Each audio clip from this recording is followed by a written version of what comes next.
Hey everyone, welcome to Dig a Little Deeper. This is the show where we pick an attraction, we start here, and then we dig just a little deeper. Actually, it is just a little deeper. Actually, in this case, it'd be we start here and we go deep. Very good, Jeremiah. This week's topic, thanks to the wheel spin, is Tower of Terror. And so apparently we're going to drop things. So that's what we're doing. Meant for it to unwind, but it fell. Turned out that was better. Before we begin, we would like to ask everyone who's watching, please do us a huge favor.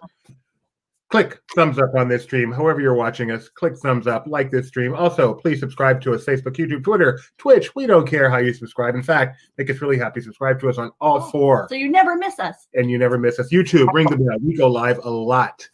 And you'll want to know. For example, tomorrow, our very own Jeremiah, who's right over there, who's right over there, will be live from Disney Springs tomorrow morning. You don't want to miss it. So just click the bell and you'll get notified. The other thing we'd like to remind you of is we are 100% live. I'm going to prove it. See, Jeremiah would have never done that so poorly on tape. We are 100% live. So if you would like to participate, if you have any questions for us on Tower of Terror, if you have any suggestions for other editions of Dig a Little Deeper, if you have any tricks you'd like to see my me perform, or if you have any favorite elements of Tower that you want to mention here, highlight it, and you never know where the discussion will end up. And it's cool because we can do this and put you on the screen, and we can say, "Hi, Tammy from Down Under," and then you too can be a part of the program. So with that, let's begin with the Tower of Terror, an attraction that opened on July 22nd, 1994, in what was then known as Disney MGM Studios, and this is what it looked like on opening day.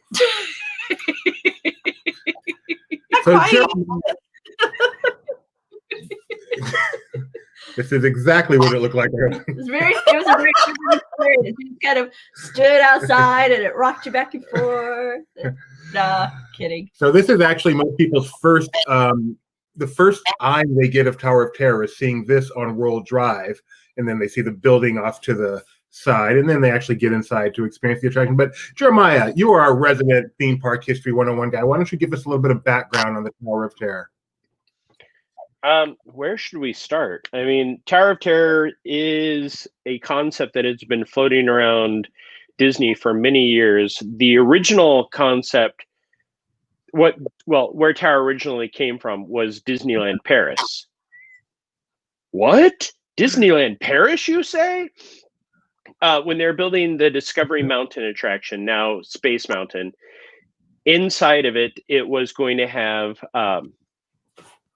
a sled ride, but it was a drop sled ride. Anybody that's been to any of the Six Flags parks or most theme parks is used to the attraction. You get in, you go up, you pull out, and then you drop, and then you do this. They were going to have a massive one of those built inside the Space Mountain Dome when it was going to be even larger. But of course, due to budget constraints, as everything happens, it kind of fell to the wayside. But with all good projects, nothing ever dies. This ended up being bumped around for many years.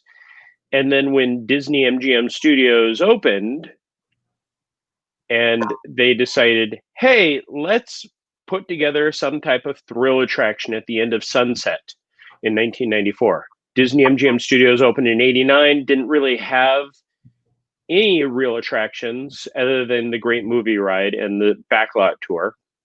And then they said, hey, Tower of Terror, this looks great. Let's talk to Mel Brooks and see if we can use Young Frankenstein. That was one of the original concepts floating around, was a Young Frankenstein-themed attraction that would be the Tower of Terror. Castle Young Frankenstein, I saw it was called.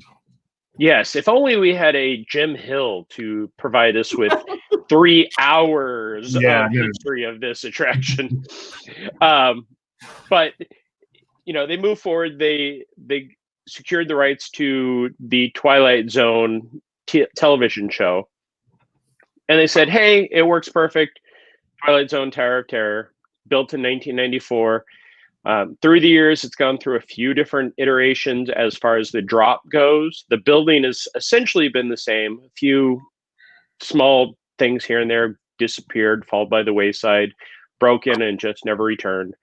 But you still go into the fifth dimension, and then you drop, and everybody screams.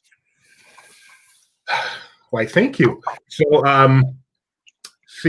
and I didn't realize until I started doing the in-depth research we do for this that it was based on original concept was a Geyser Mountain thing for Disneyland Paris, a name that we hear forever in Disney lore. One of the things that I learned in reading about the history of the attraction was that there had been some kind of, whenever you're talking about the history of a Disney attraction, it's hard to think of it as what we may or may not have had, because they throw out these enormous ideas. And so it isn't really that those would necessarily come to fruition. It's just, this is like a blue sky, big idea thing. But one of the ones that was out there was the idea that this would be an actual in-park residence hotel. And then we have this immersive experience where you would encounter individuals, either live actor or AA, that would reflect the era of 30s Hollywood or the creepy, one of the things, maybe a Dracula type figure. These kinds of scenarios. Right. It's fascinating to think of how many years later that we still really don't have a truly in-park. We have kind of edge of park, but we don't have an in-park yet. And that whole concept of just visiting a hotel where you actually, it's not just a hotel, but you're transported there, and it's like this whole themed area while you're there and the length of your stay. I feel like Disney's finally given up on that concept and moved on and realized that's just not going to. No. They're still working on that. They are what? The Star Cruiser, right? It's called the Star Cruiser. I don't remember the Galactic Star Cruiser. Star Cruiser. The Halcyon Galactic Star Cruiser. Yeah, so I'm interested, but it's like all these years later, and we're just now. There's really like tangible, construction happening and an announcement made, and all that kind of thing going on. By the way, did we introduce ourselves to everybody yet? We will get there, Tammy. Okay. That is an excellent. Oh, Rebecca. We'll get there. Hold it. That is an excellent point, Rebecca. I feel terrible. I'm a terrible host. My name is Doobie. I am the co-founder of LaughingPlace.com. This is my wife, Rebecca. Hey, everyone. She is the other co-founder of LaughingPlace.com. Right down there is the one and only Shelley of On The Go MCO. Hey, everybody. And Jeremiah. So here we go. Let's pick. He's our correspondent for Laughing Place. He keeps us all up to date on all the things happening at the various theme parks there in Florida. He's also the voice of Disney Laughing Place Live with things like that. So whenever you hear one of those, that's Jeremiah. So let's take a look at what opened on July 22nd, 1994. One of the truly iconic attractions in all of Disneydom, wouldn't you say? Especially outside of the castles. It's instantly recognizable. It's distinct. It's so highly themed, and it's probably perfect. Wouldn't you guys say? I love it. Go ahead, Shelley. Speak. I really love it that it starts as soon as you walk up the winding path and everything is overgrown. It really sets the scene, and it's so immersive from the minute you get there. It's absolutely, positively iconic. Okay. Yeah, Tower of Terror for me has always been, my first visit to Walt Disney World was in 1996, and it was right after they had changed it from the original Tower of Terror, where it's just one drop, to the Tower of Terror 2. And they've gone multiple changes over the years for the drop profile. But one of my favorite stories is my first time on Tower of Terror was with my girlfriend at the time. And she loved to tell everybody that I screamed like a little girl at the first drop. So here, go back a bit for me, if you don't mind. To which one? Oh. Click here. Oh, okay. And then I can do this. So as you walk down Sunset Boulevard and you make that right turn, does that street have a name, the street that the tower is actually on? No. Know? Okay, so you walk onto Hollywood Tower Hotel Lane, and then this is the first thing you see, which is actually one of the coolest signs. You can't see it here because it's daytime and it's a still picture. But Jeremiah, what does this sign do? There's fiber optics in it, so you'll be seeing Hollywood Tower Hotel, and then slowly it fades into the Twilight Zone Tower of Terror. And we should probably mention, so the Twilight Zone is kind of the overlay that WDI ultimately decided to go with for this attraction, for obvious reasons. Twilight Zone are the most iconic, eerie things, and it gave them the opportunity to go to the fifth dimension, which is kind of what the theme of the attraction is. And so they needed a voice for Rod Serling at some point, because he was deceased by the time this attraction was created. They actually consulted with his wife, Carol, in auditioning people to do the voice. And Jeremiah, trivia quiz question number 1. Who ultimately did the voice of the Tower of Terror? Mark Silverman? Mark Silverman is correct. And not only did I just found out, not only did he do the voice for the Tower of Terror in all its incarnations where he was needed, he was the voice of Rod Serling in the recent CBS All Access Twilight Zone TV show from last year. In the final episode where they actually have Rod Serling in it, he provided that voice. So spoilers, I haven't watched it yet. That's not that great. So he truly is the voice of Rod Serling outside of Rod Serling. So I thought that was fascinating. Okay, so go ahead. Hold on, Doobie, trivia question number 2 for you. The opening of the Twilight Zone video in the library, what is that based off of, or what part is that off of? You mean what episode? There you go. Thank you. That is, of course, It's a Good Life, one of the top 3 Twilight Zone episodes of all time, with being wished into the cornfield. I love that episode. That is a great episode. So, and it's really cool to now, after you see that, to go back and watch that episode, and you can so clearly see that it is exactly it, and then where they cut it off. And so hang on. I just want to, one of the stories that I've heard from Mark when he talks is he doesn't even know where the cutoff is for his speech and Rod's. Oh, wow. They never told him that, he recorded the entire thing, but if you listen, it is seamless. And apparently Rod Serling's wife was behind a curtain hearing the voices. I always get that and another story confused, but I can never remember which is which. Right. But yeah, it is seamless.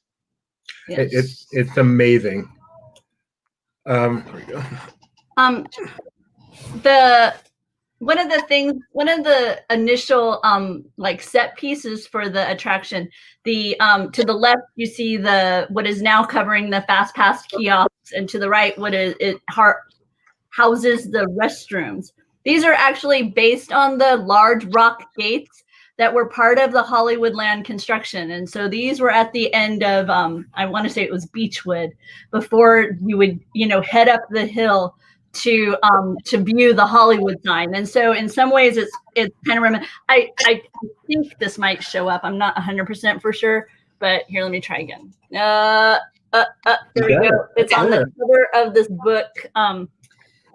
It started to reflect the thing. Hollywoodland, and you can see the original gates, and those are in the Hollywood area. So they've already, even before you get to the hotel itself, they're already getting you into this theme. And then you have the word Hollywood up on the hill, much like you would have back in 30s era. It's pretty cool.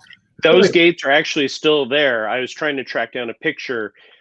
They do still exist as the entrance, but yeah, what I'm unsure of, Jeremiah, is I know there's been some battles locally over access and whatnot, and I wasn't sure if they were part of a public area or not anymore. So I went with an old picture just in case. Didn't want to send people on a wild goose chase. So I feel like we need to have like a ding whenever we find a particularly cool nugget of information like that. I didn't know that, and so I'm going to go ding. Okay. And then the next time we get one, I'm going to go ding, and then about the third time you're going to go, "Hun, can you stop saying ding?" Yep, pretty much.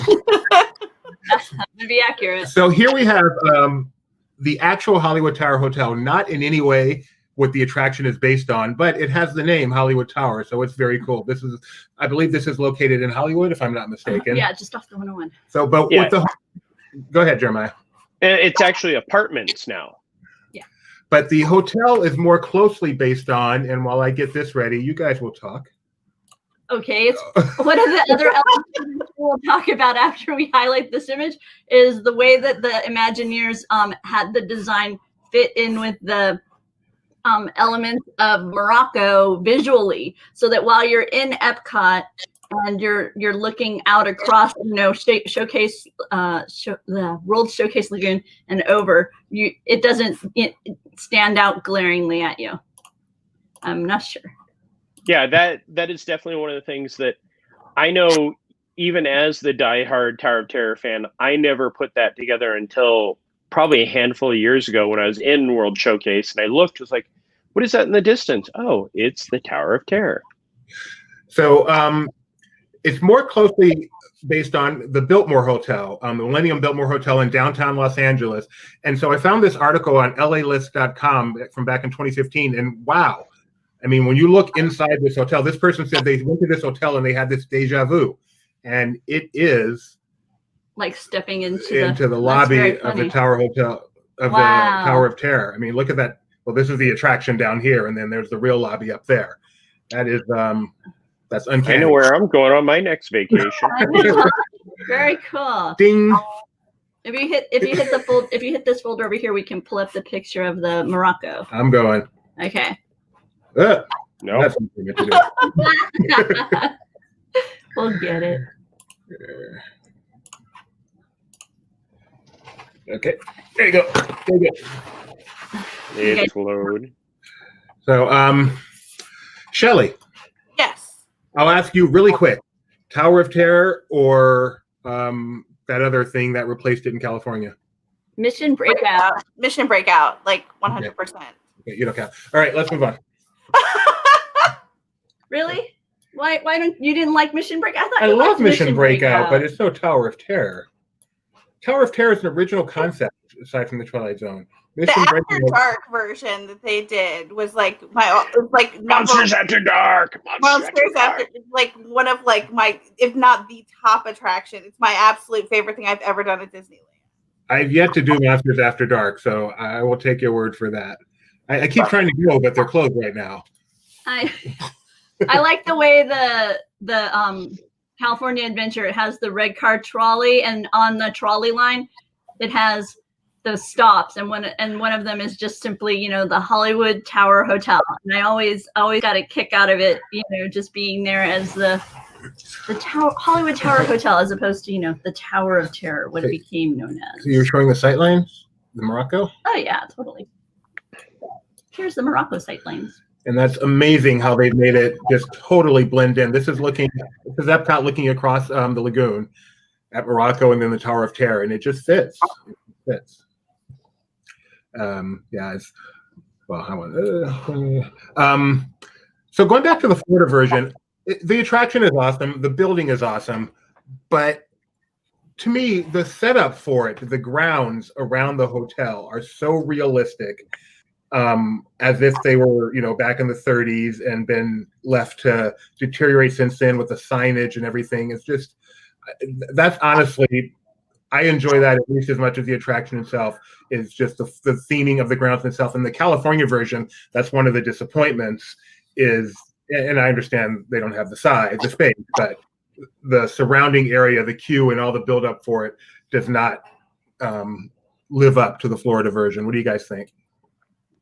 Oh yeah, definitely. I think, not only does it have one of my favorite things, shade here in Florida, but the story that it tells and just the state of disrepair, and it's just so overgrown and lovely. Like it's definitely just, when you're waiting for an attraction, it really just gets you kind of amped and you hear the screams and I love it. Hearing the scream, that is true. As you walk down Sunset Boulevard and you can hear the guests up screaming on the attraction, I'm sure that has kept many a child from their first ride on Tower of Terror. They do that to keep the queue line down, I'm pretty sure. So, what should I do? I was trying to share. Yeah. Okay. I was getting Application there. window. Yeah, there we go. That's fine. Okay. That'll work. This one. Yes. So that's why when you talk about the dilapidated setting, that's why I find it fascinating that among the event venues that you can select for your dream fairy tale wedding is the patio, the terrace area of the Tower of Terror. And in the description, an old courtyard inspired by old Hollywood, transport to the time of the 1930s, the golden age of Hollywood. it's a stunning location when you add these beautiful draperies and the seating, and so and you're not showcasing that around the corner where it's dilapidated. They do a marvelous job of setting up the arena just for that. I would love to know the stats on people who got married here. Oh, I'm sure it's got to be up there because I know Mansion's one of the favorite places that people get married. I mean, stats on marriage success. He wants to get superstitious, like it would curse your union. I got married. Yeah, the castle was made for weddings. They actually have a window right there. So, Jeremiah, if you had to get married, would you get married to the castle or Tower of Terror? Tower of Terror. I proved my point. And then another offering is a special dinner, or like this couple, they did an anniversary dinner, and as part of the evening, they were actually able to enter the sets and do a little photo shoot. This was on Disney Travel Babble, so this is one of their photo essays that they did on the special offerings that you can get at various venues. So it's it's not only a hotel, but it also serves as a set piece, and they actually used it in parts of that Disney movie Tower of Terror. They did it? It's not a Disney movie. Oh, that's what you're telling me. Yeah, no. Not? Who is it? Anybody else? Let's blame that on It's got the goot Warner in Brothers or It's got the goot in it. It's a Disney movie. it's not on Disney Plus. Okay, that is. But it's still a Disney movie. It's got the goot in it. Come on. You can't love the goot. Bird. That's Kirsten Dunst, by Yeah, the way. which I just found out today. I learned that. I learned that today. That was one of her first Yeah. roles after Interview with the Vampire, I believe. She was in Interview with the Vampire.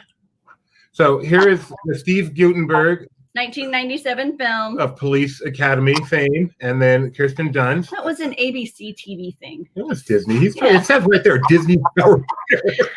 He's just trying to disown it. Oh, you're just messing with my head. So I've never seen liked it. I thought it was fun and cute. When was the last time anybody watched this film? Can we do a movie club about this? Yeah, when it comes on Disney Plus, you can bet we will. Yeah, when it comes to Disney Plus, but I actually watched it with my son not too many years ago because he was just fascinated with Tower of Terror, but he was too afraid to ride it. So he he asked me to watch the film with him. He loves the opening sequence with Yeah. sing, but we have digressed. We need to have our viewers chime in on the Tower of Terror film. Yay or nay? If you've seen Tower of Terror film, you have to let us know what you think. If you haven't seen Tower of Terror film, press stop right now. Go out to your local Blockbuster and rent it, and then give it a view. So you remember the entrance directory? So you go in. We talked about the queue, the lobby. We showed some pictures of. Very nice. Really sets the mood. It could use a dusting, but that's okay. And then remember the directory just to the right, where some of the letters have fallen down, and sometimes they spell something at the bottom. But I couldn't find a picture. Do you remember what they spelled, Jeremiah? Evil Tower, you are doomed. Oh, that's At creepy. times. At times, yeah. Sometimes. It's movable. No, it's gone. They pulled it. It's been gone for maybe A while. 15 years. The whole Yeah, directory? No. just the letters, because it became such a Thing. Easter egg. Everybody would stop to try to see it. But even before that, it didn't always say that, right? It felt like sometimes it did and sometimes it didn't. Maybe I'm wrong. Anyway, that was a cool little ditty about the Tower of Terror. Are you going to sing us a little ditty about the Tower of Terror? Have you ever heard the Twilight Zone song? Here in the Twilight Zone. This was a real song back in the 80s. I'm sorry. At least it was in my neighborhood. I'm not, maybe it was my sister in the room next door. I'm not sure. But I know I've heard it before. All right. So still staying on Florida's Tower of Terror. In 2007, they did something really cool. They installed, is that the right word? They began the Tower of Terror 13K. And a Run Disney event where you could run 13K, which is approximately 8 miles. That first year, they also had the option to do a 6.5K, which is approximately 4 miles. We chose that option. for our I believe that was our very first Run Disney event. So there, Rebecca and I are finishing that. Aww. I was runner number 3466. She was runner number something else. 3467. 3467. Funny how that works. Yeah. And then you can see she had on this cool shirt that lit up with the music. That was pretty cool. So we finished. That event went on. I don't know if it's still going on. It went on for several years. No, 2014 was the last year that they did it. Okay. I did it in 2013 when it was the 10K. 10K? That makes no sense. Yeah, they changed it. They changed it to the 10K. And then this shirt, it's glow in the dark. The lightning bolts in the windows glow. And I was trying to find my medal because the elevator. Yeah, the elevator went up and down, and it glowed in the dark as well. Yeah, they did a really good job with the event merchandise for this event. The course itself was fun, except the way that they wanted to end you by tower, which makes sense, except it's like that hill, to end. It's like this elevation. So you're like, do your event, and right at the very end is when you had this hill you had to climb in order to hit the finish line. You're like, oh, it was very fun.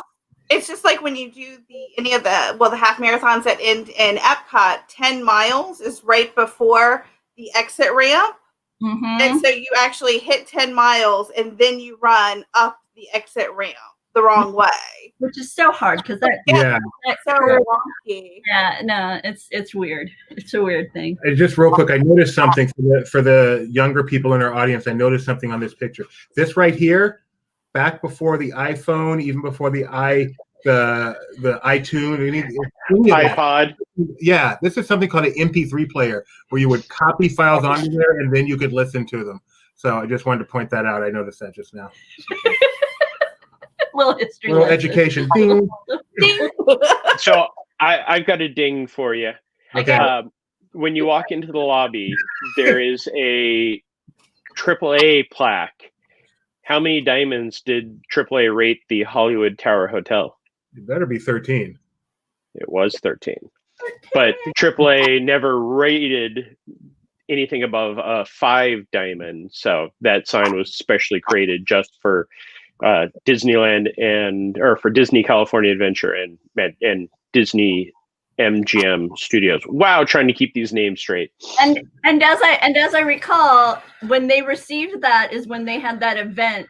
They had that Screamathon that they had, I think, was in connection with that AAA. I believe you're right, actually. 13 diamond recipient. No, reception. Yeah. There we go. That was a lovely segue as we finish Florida and start talking about the Tower of Terror around the world. So the second incarnation of the Tower of Terror was at a little park called Disney California Adventure. And our introduction to that, show this off. Does it still work? The battery, I need to get new batteries for it because it doesn't make the sound anymore. But it was this enormous service elevator with the very creepy little guy standing there. And then you would pull on the bottom here, and when you would grab this, it would go ding, Hollywood Tower Hotel, may I help you? And then you could pull it, and you would let it go, and it would go lightning flash. It was cool. It was pretty cool. Or if there was lightning in the area. Yeah. Okay. So this event was in 2004. And we moved to Florida a couple years later. No, in 2003, actually. Oh, did we? Oh, okay. Well, there I'm wrong. But we had this sitting in our like our lanai in Florida with the cheesecake. and the thunderstorm rolled through, and I guess there was enough electricity in the air to trigger it because we're just sitting there, and all of a sudden we heard in the other room, Hollywood Tower Hotel. May I help you? Yeah, that's creepy. That's creepy. It really creeped us out. So now I made sure I always put it like in a box or something so we're very far away because that creeped me out. What do you guys do? Before we get to the Hollywood Tower Hotel, we need to do a countdown to terror. Oh, so cute. This, Doobie, do you want to give the history of Tower in DCA or you want me to? Please, Jeremiah, you're a history guy. So Disney's California Adventure opened in February of 2001 to overwhelming success. They could not keep the fans away. It was like they were giving away free Dole Whips or something there. Oh, that's right. So it wasn't a success at all. It was they actually called it a failure on the Imagineering story, which was surprising to me. So when 2002, 2003, they added a Bugs Land, and then finally in 2004, they added the iconic attraction from Disney's MGM Studios, the Tower of Terror. But as they were doing a countdown to it, they put out all of these fun little pins. And when I say fun little pins, Wow, there's fun little pins. wow. Invested. They were $10.99 each or $10.50 each. Why would somebody do $10.50 at a Disney park? Who knows? And they were put these out. I don't even remember if they were limited or not, but as a Tower of Terror fan, it was something I had to get. So if you can see, it's lenticular. But the fun thing was, they didn't have faith that it was going to just the Tower of Terror was going to sell. So they did two different versions. They did the character versions of stuff. And then because it was so popular in the early 2000s, they went with a punk design. Oh, wow. I remember that. Yeah, that was the merchandise, was the characters or the punk design. So these were leading up to it that the regular guests could buy. But then on April 23rd,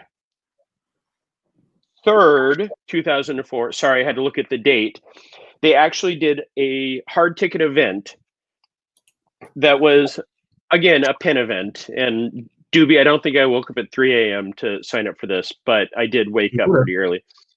And it was, again, character driven, but all Tower of Terror themed. Bellhop. Yeah. I mean, they have Maleficent with Daisy and Minnie. That doesn't exist. Oh, that's really cool. Yeah, and then like Stitch over the information board. Thank you. No This was a cast member pin set. Oh, the key and the disturb. Oh. Yeah, they came out with a cast member lanyard. You remember when they did that whole line for a while in Florida, especially where it was as if you could stay at the Hollywood Tower Hotel, and they had the "Do Not Disturb" sign, and they had the bathrobe. They just started those up again. Oh, did they? Oh, okay, because Yeah. those went away for a while. Oh, I'm glad. So this is one of my favorite pins of the event. It's the bell, but it came on this box. This is going to be a difficult one. No, oh, wow. There we go. Lovely. Wow, with the date and everything? Wow. Yes. And then when you open it, it's a cigarette case, but it has the card with the opening introduction, the video. You unlock the door with the key of imagination. Oh, that's cool. You unlock this door, sorry. That's awesome. So that was one of the cool pieces of merchandise. There was this one that is one of my favorites. Sorry, I just had to jump into this because I know we could spend too long in showing these off.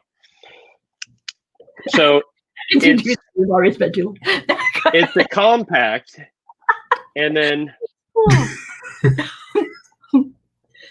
it has on the mirror the date and everything. Oh, lovely. And then before the trolley existed, there was a nice billboard that they made a pin of that celebrated the Hollywood Tower Hotel. And this is probably one of my favorite pins that I own. They did some lovely, lovely stuff. I was about to say, that's like some really detailed and lovely thing. Yeah. Fabulous. Really fabulous stuff. We get to just look for those on eBay. an eye out on eBay. I know.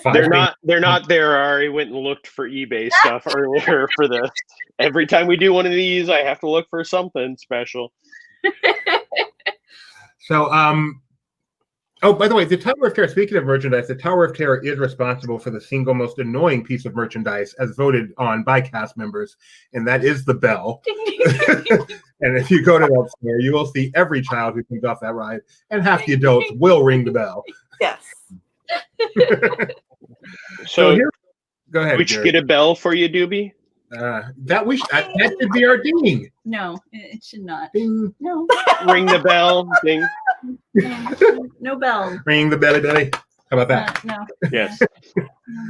Here's Tower of Terror in California. As you can see, it's architecture, whereas Florida is more of a Cafe Nouveau. This is more of a Trente Mocha, you would say?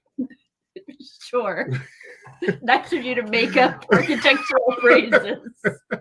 But it does look different. I can accurately say that. Yeah, this is more of a Pueblo. This reflects more of a Pueblo architecture. Oh, which would make sense for California. Yes. Yeah. Yeah. So, and there is one. What would you say is the biggest difference between Tower of Terror and the two locations, Shelley?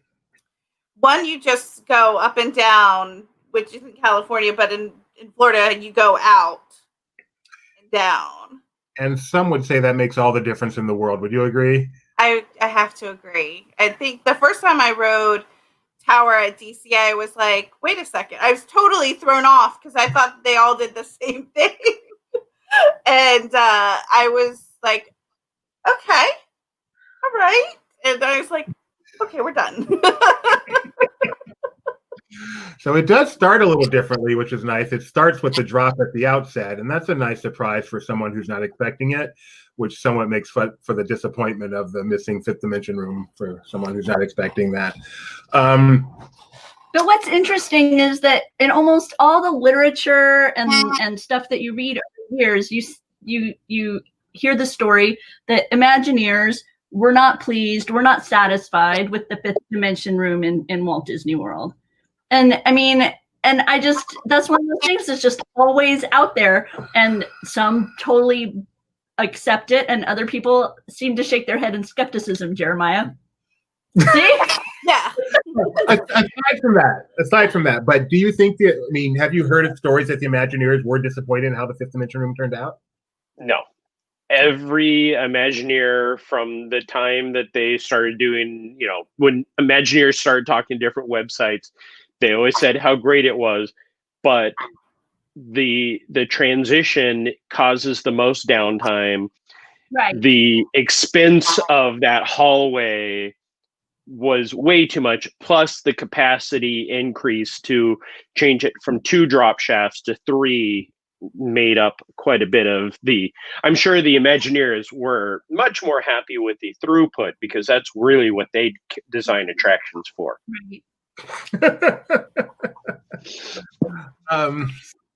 So that opened on May 5th, 2004, which is a date that sticks out in my mind. May 5th, 2005 was a big one.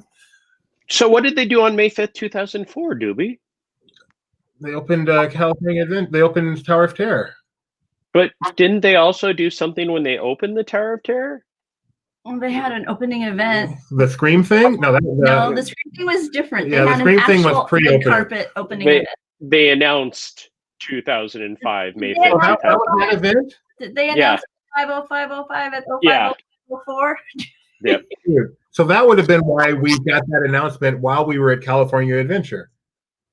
Remember, because the event happened in the Hyperion Theater. I just never connected. Oh, gotcha. Yeah. Okay. I'm still not with you, but okay. Okay, well. That's why. That's why they did, yes. Oh. So 1 year later, of course, was when they had the big 050505 to celebrate Disneyland's 50th birthday a couple months early. I don't know anyone wants to turn 50 before they have to, speaking from experience, but that's what they chose to do. All right, so that stayed open until January 3rd, 2017, when it was replaced by, what's the official name of it? Guardians of the Galaxy Mission Breakout. For reasons no one will ever know. So I've gotten Shelley's answer. Your turn, Jeremiah. Tower of Terror or Mission Breakout? Are we just talking DCA, or are we talking Walt Disney World versus Guardians? Why don't you do both? Walt Disney World, Guardians of the Galaxy. The Tower of Terror at Disney MGM Studios is my number one attraction in the U.S. It goes above Rise for the U.S., but worldwide Rise is still the best because the detail and everything. Tower of Terror in Disney California Adventure was a disappointment from the first day I took a step onto it. So Guardians of the Galaxy Mission Rewind not only took a great thrill, but it also added one of the best themes to any attraction, I think, ever. Putting the Guardians in there made that attraction a complete 180. Doobie? Thank you for your opinion. We'll get to Rebecca next, and then I'll give mine someday. I can't give my opinion because I can't ride these rides. Oh, okay. Then I'll give mine later.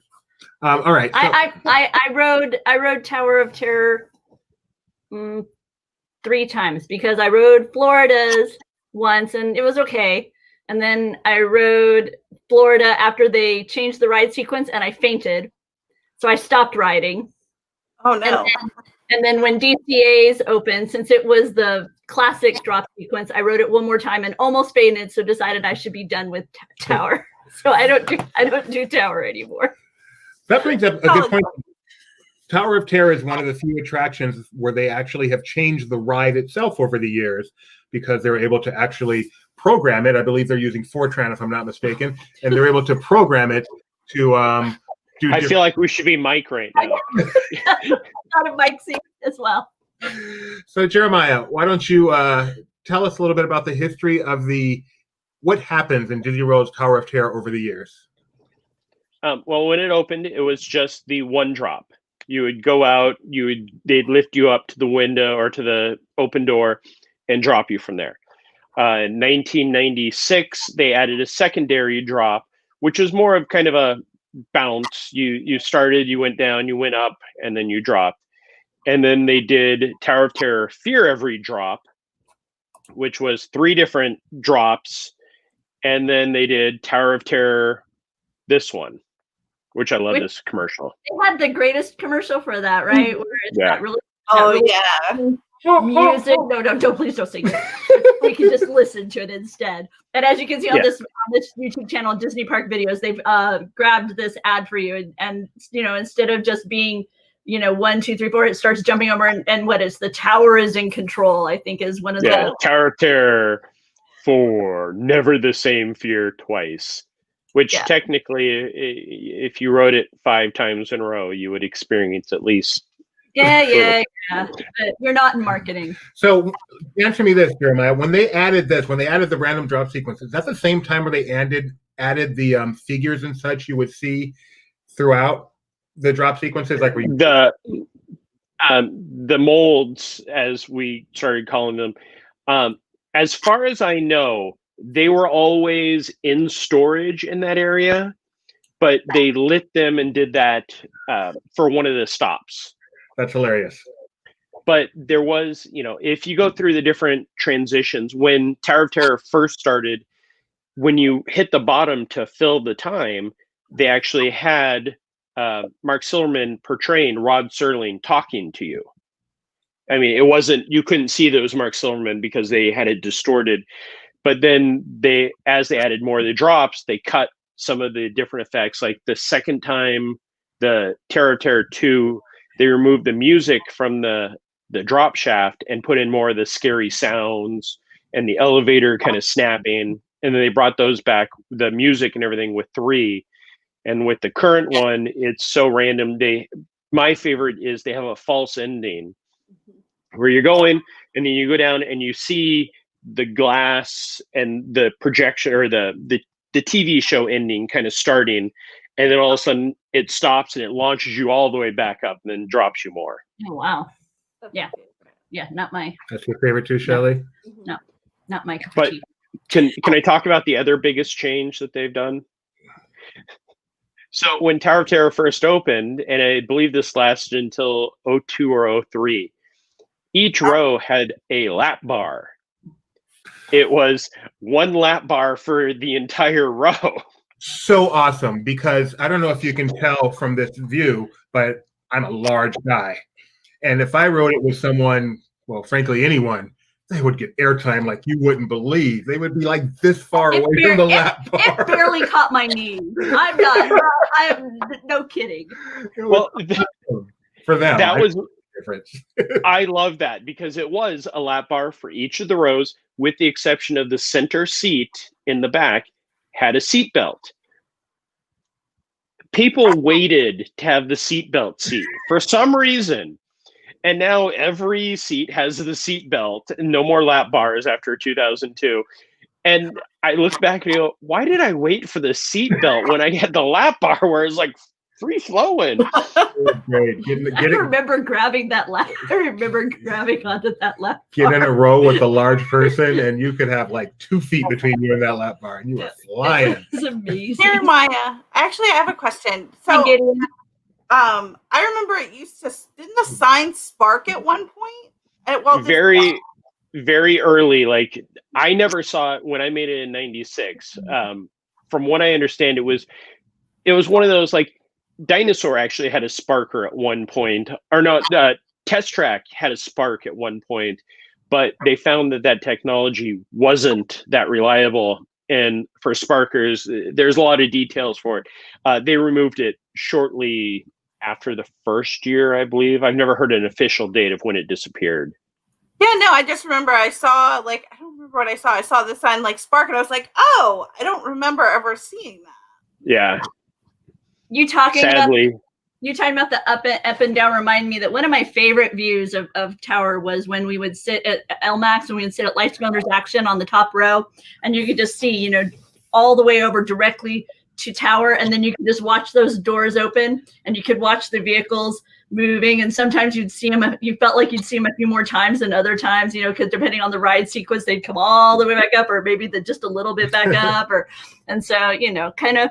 I miss watching those doors like pop open and then close back down as I would sit up on those bleachers and waiting for Lights Motors. Another thing this picture triggers in me is look at the beautiful architecture of that hotel next to it. I think that's one of the highlights of visiting Disney, is getting to see that architecture in the background of certain shots. So I just wanted to mention that. Go on, Rebecca. Go ahead. Doobie, do you have your ding ready? Yes, I do. So as you approach the Twilight Zone Tower of Terror, the screams are piped in. You're not serious. Yeah, they're not all real screams. Surely you can't be serious.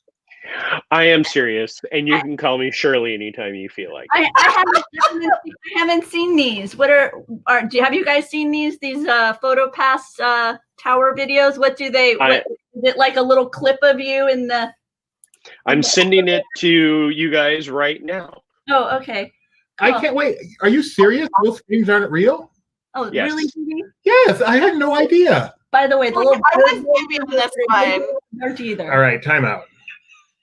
I'm going to have to bail out of these shows because I like my magic, and it is being taken away from me. Or there's a little avatar when you go over to Pandora. They're like in the bushes and stuff. Yeah, no.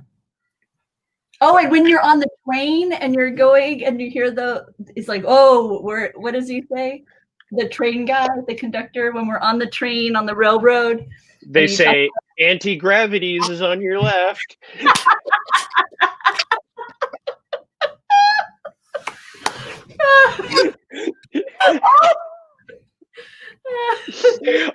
Doobie, I just sent you the video.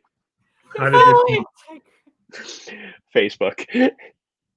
There's but they've been doing a lot more of these little videos, and I didn't know they were doing them. So I forget. I want to say it was after we got off Mine Train.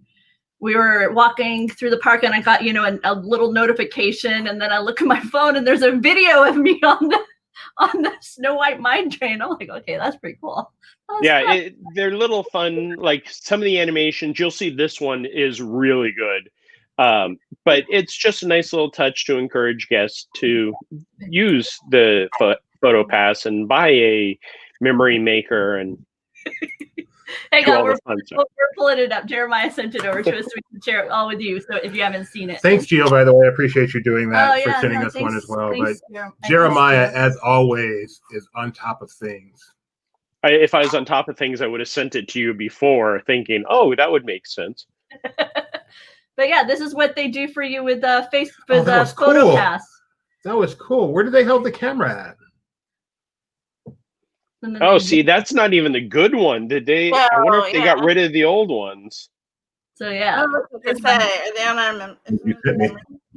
Gio, what's your what's? I don't remember. I don't have Gio's Twitter handle right here. Pull up Gio's He to probably share with mentioned people. us. Oh yeah, go. Did you tag us, Gio, so we can send it easily? You talk amongst yourselves. Okay, well, now we're all trying to find Let's all this video. stop. No, right? Video for you.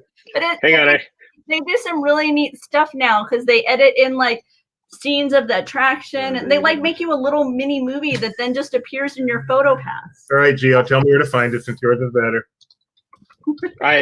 well, if Geo's doesn't come up, I'm sending the longer one to you right now. Not right now. Sorry. Excuse me. That's him. There it is. I'm going to use Gio's because the fact that one of 1939. our viewers sent us one is pretty awesome. So let's take advantage of that. Thanks, Gio. You have to make sure you stare it over here because it's not there right now. Plus, I get to see what Gio looks like. Here we go. He has his picture on his. Ta-da! Shut up, Jeremiah. And he's wearing a mask in the video, probably. Well, I don't know. I don't know how old it is. So we're watching there it this. is. Like, it's like a scene of the movie.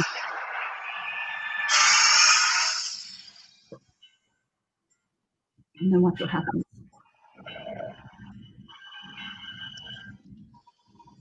So apparently they have multiple videos because the one I sent you is different than what Geo has. Wow. I don't think I've ever seen this one. Isn't that cool? That's awesome. And that's and then that just happens, and it'll appear in your Yeah. MDX, and you MDX can, is amazing. you can keep it or whatever. So Doobie, if you want to share another version, I just sent you one. So we are digging a little deeper on On Photo Pass. Little Pass. options, yeah. We can often get sidetracked. Jeremiah's also you want to okay, you're pulling up Jeremiah's other one. Right. So The last while one, Doobie is Right. doing that, I want to show off one of my other favorite pieces of Okay. merchandise. So if I you love that. that is cool. this was only available for a very short amount of time. But if you do want to see this animation in process, head over to martinsvids.net and pull up his ultimate tribute to the Twilight Zone Tower of Terror, and you will see almost this exact piece of art. Wow, that's really, really stunning. Let's That's take one very more cool. look Okay, at one Photo more Pass. look at Photo Pass Fun from Tower. Try this again. What am I doing? There he is. He's scary. He's really creepy. Oh, and then it's like you come up. That is cool. That is so. Oh, that's like the real. wild. Oh, that is cool. And there's the crew. Whoa! Then you've got the whole hang time. That's fun. It's like they realized that you know how they used to just do this for the news, right? They would set up these cameras. Yeah. And the media would get to do it. I guess they realized, hey, let everybody do it. So that's pretty. I'm excited that that's what they offer now. Now Jeremiah, I suspect, has information on other Well, towers, right? well, in September 2006, Tower of Terror went across the country, and then outside the country to Tokyo. And so, if I'm not mistaken, Rebecca has been to Tokyo Disneyland. Did But you there was experience this? There was no Tokyo Disney Sea when I Oh, went to the okay. Tokyo. And it's at Disney Resort. Sea. You're right. And I've never been to Tokyo either. Shelley, I can't remember. Have you been to Tokyo? No. So Jeremiah, have you been to Tokyo? Yes. All right. That's an interesting. There's Hang our- on. For those of you who aren't sure if we actually prep for this show, believe it or not, we do. So we can't blame lack of prep for lack of quality. So the Tokyo Tower of Terror that's a little hard to say, is located in the American waterfront area of the Tokyo Disney Sea. When the Tokyo Disney Sea Park opened, they had the American waterfront. They did not have this beautiful building there yet. This was added later. It's really but it beautiful. also ties in with the story that was started in different areas of the Tokyo Disney Sea, the Sea Story. Doobie, what does C stand for? Society of Explorers and Adventurers. Yay! So Harrison Hightower, a wealthy millionaire in New York I forget the year, I had it in my head 2 seconds ago. He was, I think, Indiana Jones of his time, and he would acquire antiquities through any means necessary, even if it entailed stealing them. So the story is, he was in Africa, found a tribe, and found this idol. Yes, Joe Rody is the basis of Harrison Hightower III. Visually, he's the visual. Yes. I don't know if Joe Rody has stolen any idols. He doesn't have any on his ear that I remember. The visual influence. You got that in there so fast. Visually. So the story of it is Harrison Hightower was in Africa, found a tribe. This is, again, the cue of this attraction. This is just you walk by and things you see. He stole the Shakiri Utunda, I never get it right, idol. And on December 31st, he threw a party celebrating his return. Went to and the holidays. We go back with you. He was taking his idol upstairs, and his servant was telling him he needs to respect the idol, even though he just stole it from the tribe. And to show his disrespect for the idol, he actually took his cigar and put it out on the top of the idol's head. Really, the only way you can find this story is if you go digging deep into things, because everything there is in Japanese, so you don't get to hear it. This is the pre-show where you start to hear a recording done by Harrison Hightower. The cast member comes out and cranks an old gramophone, and it starts playing the last interview of Harrison Hightower. And everything's pretty and nice, and all of a sudden it changes to this dark picture of Harrison Hightower holding the cursed idol. And the cursed idol is right next to it. As the recording goes, Harrison Hightower breaks in and tells you about the curse, and then everything glows in the room and goes dark, and the idol just disappears. Ooh. That is a real idol on that platform, and then you don't see it afterwards. Oh, very so that's the equivalent of the library, and then you walk out, and then the next picture is, again, the queue of this building. This is just the queue. No, the big idol. The big you were showing a minute ago. That one. So the lower level is down there, right? And then you actually climb the stairs to go up to the load platform. Wow. Well, there's 2 levels of it. And I will tell you from experience, when they say you cannot take pictures on the ride, they don't let you take pictures in the queue. Like, I hate to say this, but I had to literally take my camera and go like this, because cast members were yelling at me to not take pictures in the queue, which it was a little much. Or just don't take pictures. On the ride, yes. In the queue, I mean, Laughing Place does not condone the taking of pictures when Disney asks you not to take pictures. I do have one important question, if you don't mind me changing the subject. You said he stole the idol. Yes. Did Greg get knocked over by a wave and Bobby attacked by a tarantula as a result? Yes. And there is the creepy music. Okay. But then, as I found out on Phineas and Ferb, it's actually just a thing to tell you that your table's ready at a restaurant on top of the volcano. So there's one thing I noticed in your description of that. Where does the Tower of Terror come into this? It is a Tower of Terror. the Twilight Zone. Twilight Zone part can doesn't- be because in Japan they're not familiar with the Twilight Zone television show, the Imagineers had to create their own backstory and went with the story of the cursed tiki that you can actually purchase in the gift shop. That I have not gotten in an elevator with this cursed tiki since. Good I don't news. blame you. He's smart. He's really Good smart. news. I support you. It follows the same type of drop sequence seen in both Disneyland and Disney California Adventure and the next topic we're going to talk about. But Doobie, can you bring up that picture one more time? Describe it. So, something I just learned: the design of this, you walk through the center, which is directly in front of you, and then there are the 4 large windows up at the center of the tower.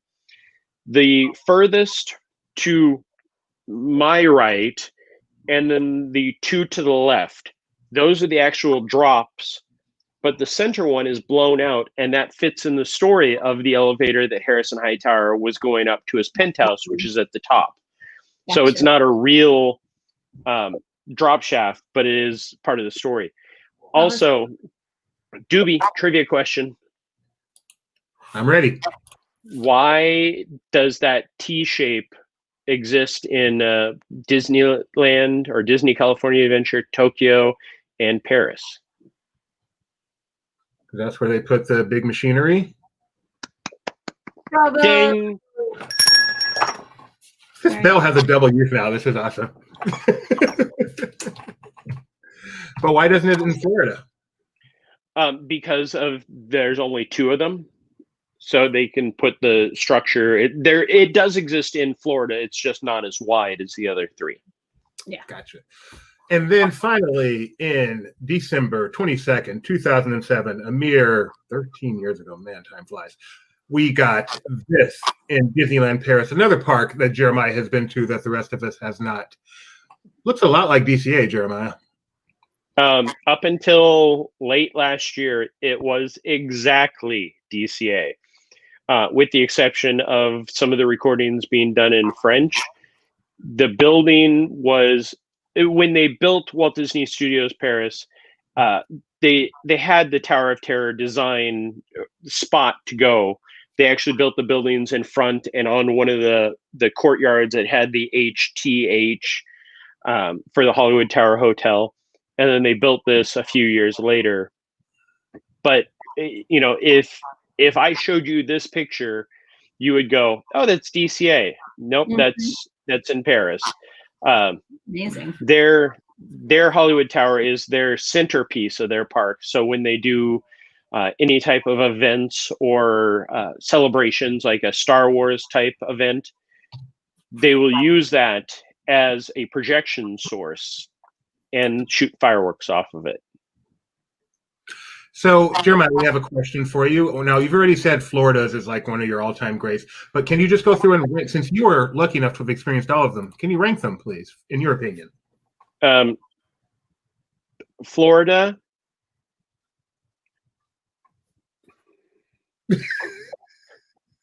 So late last year, they went through the Disneyland Paris, Walt Disney Studios Paris Tower, and added a new story to it.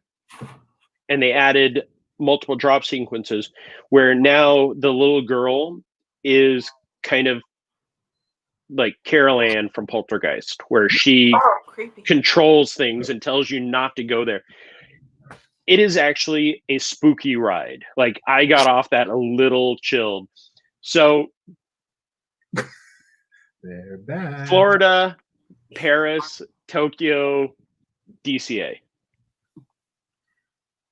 And the only reason that Paris is up there is because it creeped me out. Now, and they have multiples. Now, what if you threw Mission Breakout in there? Is it still at the bottom?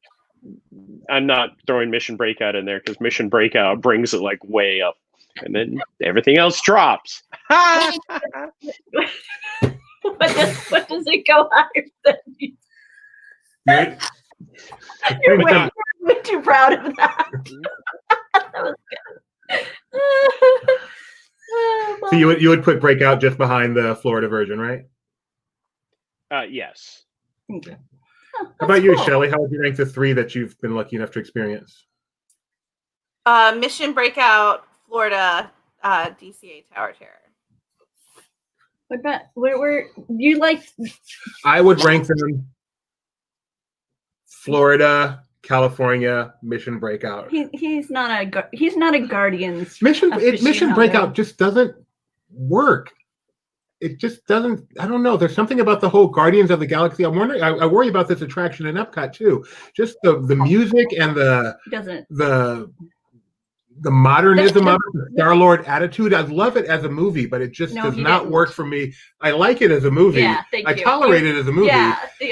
I left early in the movie. Let's be honest. But he fell asleep in the movie. I love Guardians of the Galaxy. I've seen both films several times. I don't know that you've watched either one of them again since you saw them the initial time. Well, when I saw the second one, it was essentially seeing the first one again. And Guardians, you didn't even see in theaters. I saw it in theaters, and you didn't. No, we went to see it together. No. You saw it twice. Did I see it a second time with you? I know I saw it in theaters. Okay. I may have saw it by myself. There you go. But I know I saw it in theaters. Okay. But yeah, it's okay. I don't mind it in a movie, but in the theme park, it just does not have the right feel to me. It just doesn't. I'm sorry.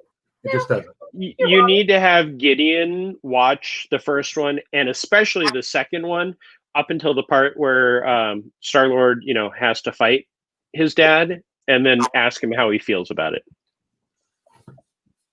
There you go. Thank you very much. Another Bruin. Broken clock is right twice a day. Yeah, but they're both Bruins. So. What did you say, Shelley? I said a broken clock is right twice a day. They're both Bruins. I heard you. I just can't believe you said it to me. I also like this idea with the screen-based nature of it. They can, update it. You can theme it. Monsters After Dark. Monsters After Dark. Yeah, so you can have a bit more. Just because that's an upside of screen-based does not make screen-based a good thing. Oh, okay. And I realize Tower of Terror is based on a pre-existing property in Twilight Zone, but nevertheless, it feels like an original thing, and I like that more than a movie adaptation. I rest my case. I am right. All in favor, all opposed. That's the end of the vote. I win. What do you guys make of when they turn it into a canvas? Like they did for the holidays at by the way, I love the fact that it says 13-minute wait time. That they do it's like this little video where it turns into like a gingerbread house, or I guess as I recall for Galactic Nights. Was that only for the special event that they used Tower as a big cinema screen for Star Wars? That was your videos of that, Jeremiah, were really impressive, and I kind of hope that someday we get to that becomes part of just evening entertainment.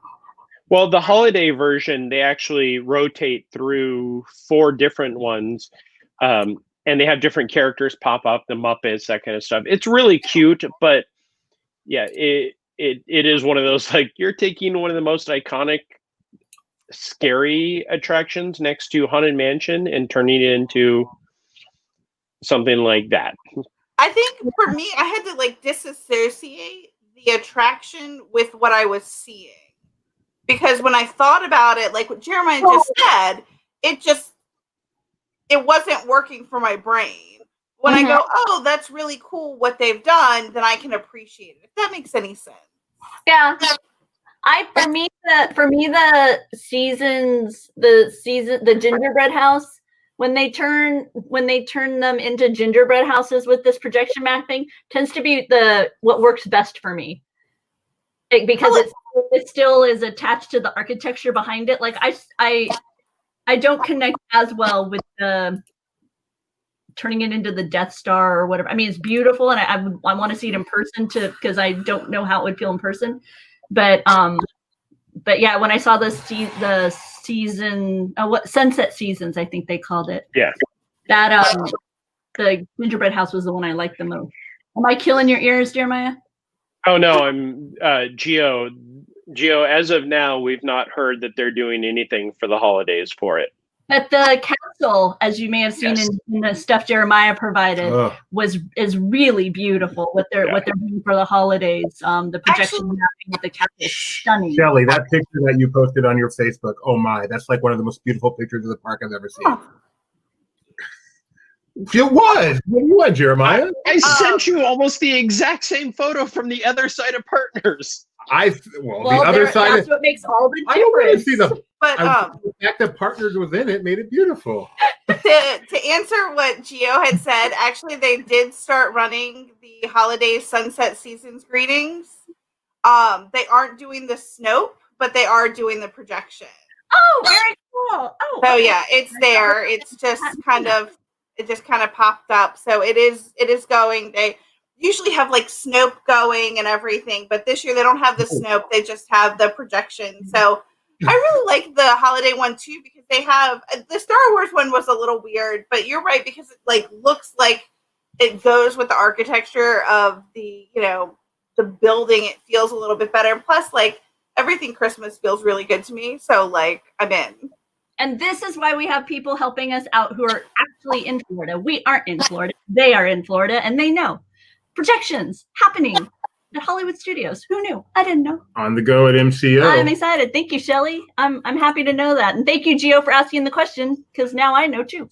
So for those of you who like models, especially if you're too afraid to ride the real thing, you can still get an up close look. Where can this be found in Jeremiah? Where can this Jeremiah? Is it still on display?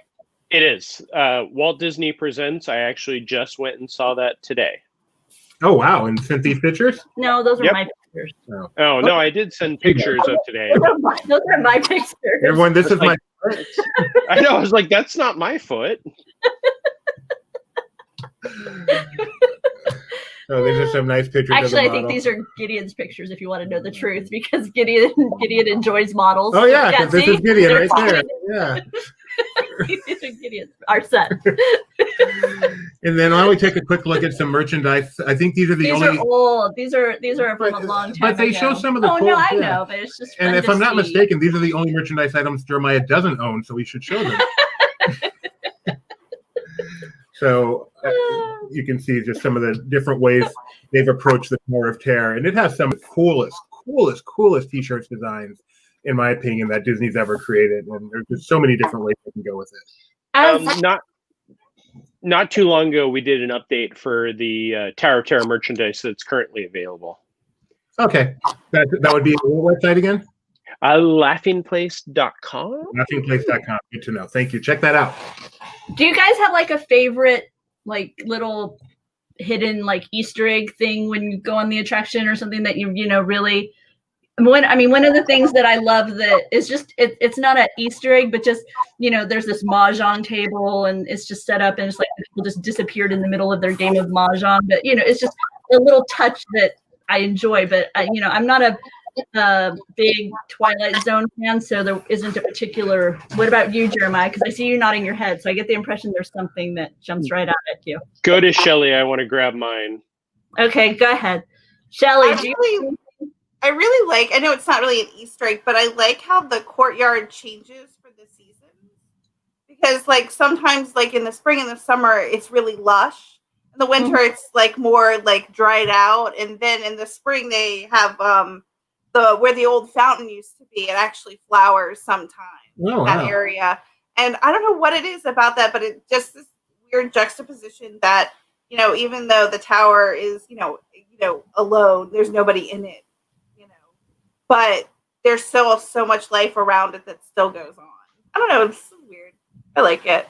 I know in California Adventures, they had that eerie kid that would talk to you from a wall or something. So I was going to mention my favorite. Oh, go ahead. In Florida, it's the thing we talked about with the letters falling down. That's not there anymore. But in California, we didn't mention that the queue of California was themed to the Twilight Zone TV show, and that there were lots of props and settings from the show in the queue, from various episodes in the queue. And my personal favorite was the wall with the guy who drew the measurements on the wall. I can remember that episode, the little girl who disappeared in the room.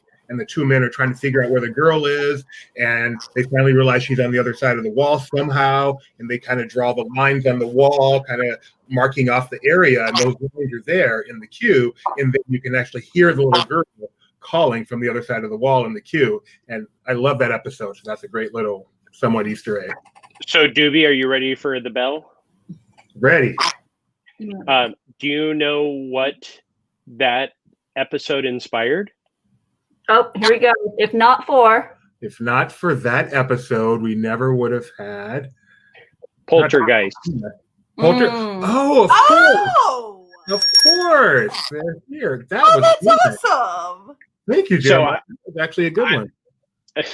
I'm sorry that I hit the buttons too fast to share this.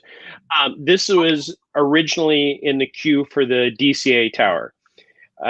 That is a first edition Dorothy and the Wizard of Oz book that was published around the time of Tower of Terror, and a original Shirley Temple doll. Oh, I love that. The book was, I forget how expensive it was. Like the what they told us was it was a very high priced book.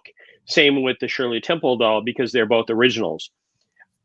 In order to secure them, they had to put holes in them to put tie wraps to secure them to the couch itself. So they were essentially worthless at that point. Wow, that's amazing. And is it true that she talks and tries to kill you? Yes, Talking Tina. But My sister used to torture me like Talking Tina and try to pretend like she was.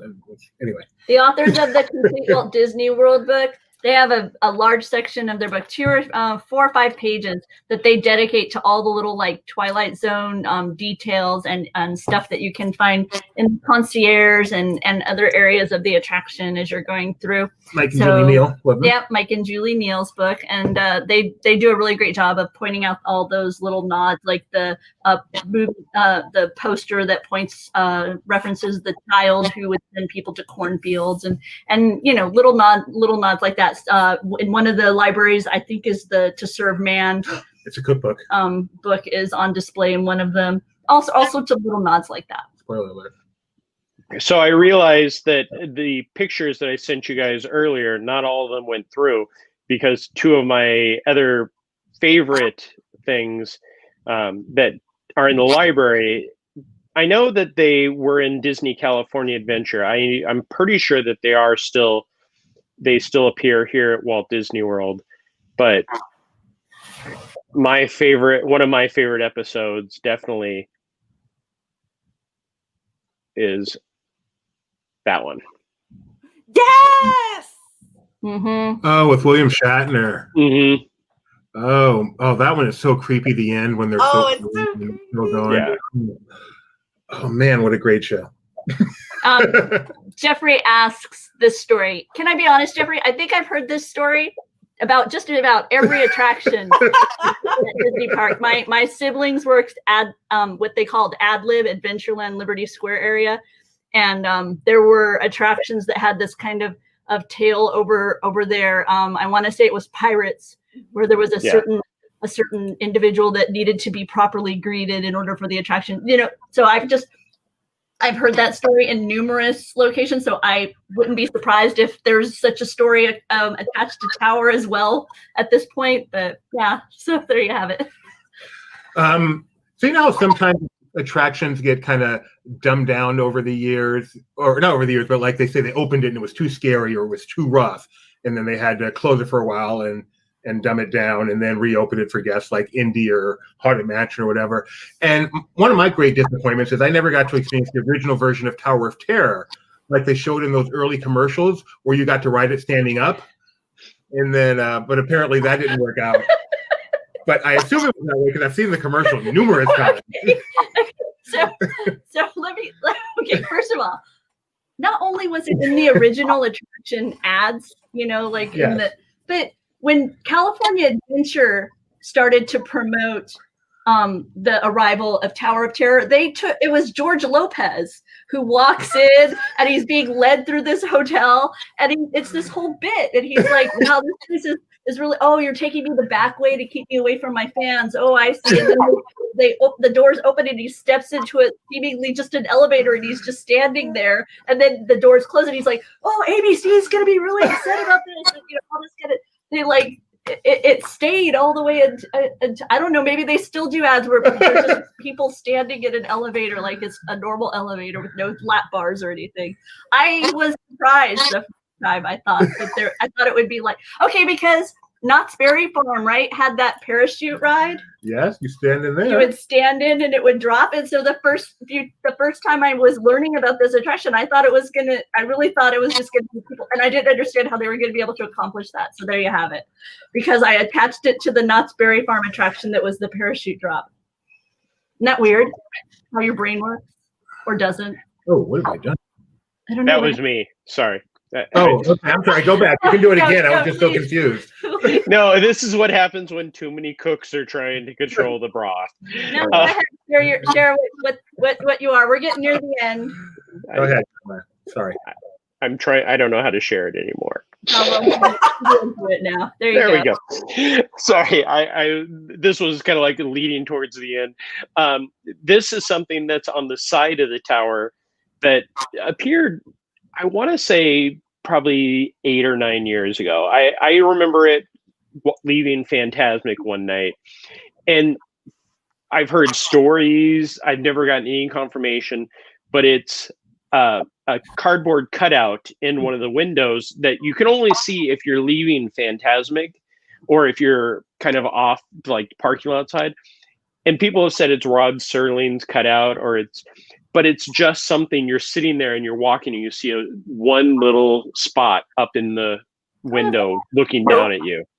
Nothing this scary should be at a Disney park. Aw, That's so creepy. I've never noticed that before. that's really creepy. So as we begin to wind down, I just wanted to mention one other thing. You guys can, I'm not shutting you guys off. I'm done. To me, Tower of Terror will always be inextricably linked to Gallagher, because you guys know who Gallagher is, right? The guy with the and the watermelons first all over the place. Yeah, he was big in the 80s. I don't get it. The guy is not funny. He's just not funny. But back in February of 2004, about 3 months before they opened the attraction, they held something. Was this the Scream Off? This was the Scream Off, right? They held something at DCA for the media, trying to get people excited about Tower of Terror, which is coming, where they got Gallagher to host it, and it was just a contest to see who could scream the loudest. And I believe was Carol Serling there? She wasn't there. She's better than this, I think. But this is it. I can't remember if she was a special guest for this event or for the other. premiere. Yeah, we're old. I'm old. But this is it. There's Gallagher himself in his normal, sedated, calm self, and people screaming. And this was our real introduction to Tower of Terror Disneyland. And they will forever be linked forevermore, evermore. There you go. That's weird. Isn't that weird? Because when I say weird, I think Gallagher. Yeah, I don't really understand. Every once in a while, I don't know. I don't know what they're going for there. Yeah, it was pretty. You're familiar with that, right, Jeremiah? Yeah, I was thinking of that when you were talking earlier about the Scream Off. I was like, are we going to talk about Gallagher? See? Tower of Terror, Gallagher. It's like a word association. Tower of Terror, Gallagher. Like. And then I think fifth grade history, because my fifth grade history teacher was named Mr. Gallagher. So. Okay. We're digging a little deeper now. We have dug ourselves into the hole at this point. It's been fun, guys. Anything else Tower of Terror someone wants to mention before we do what we do at the end of the show and pick next week's episode? No, we don't do that. Do we do that? Yeah, we'll do that. Pick next week's episode and implore people to like and subscribe? Guess not. All right. So before we pick next week's episode, let me take a moment to implore you to like and subscribe this stream. If you liked us, click the like button. If you didn't like us, click the like button. If you're just now joining us, click the like button. Please make sure you subscribe as well if you're watching us, and ring that bell for its original purpose. Here's the bell. We invite you to tune in tomorrow morning, 9 a.m. Pacific time, noon Eastern time. Jeremiah is going to be live from Disney Springs, where they have a ton of Christmas stuff, and we can't wait to watch it live. I want to see the Christmas trees. Talk to Jeremiah. Jeremiah's going to do a Christmas tree walk and all that fun stuff. It's Mando Monday. Rebecca and her friend Mike will be talking about the latest episode of The Mandalorian, which was entitled Chapter 10. And The Passenger. Chapter 10, The Passenger, and whatever Mando Monday merchandise comes out tomorrow. And then at 4 p.m. Pacific time, we'll be doing Disney Parks Talk Live, which is where Rebecca and I and Mike C. and someone from the East Coast will be talking. We'll be talking about the week in Disney news and what a busy week it's been. And now this is the moment where we spin the wheel and determine what we're going to be talking about next week on Dig a Little Deeper. Shelley, can you press the wheel? Good job. And the winner is...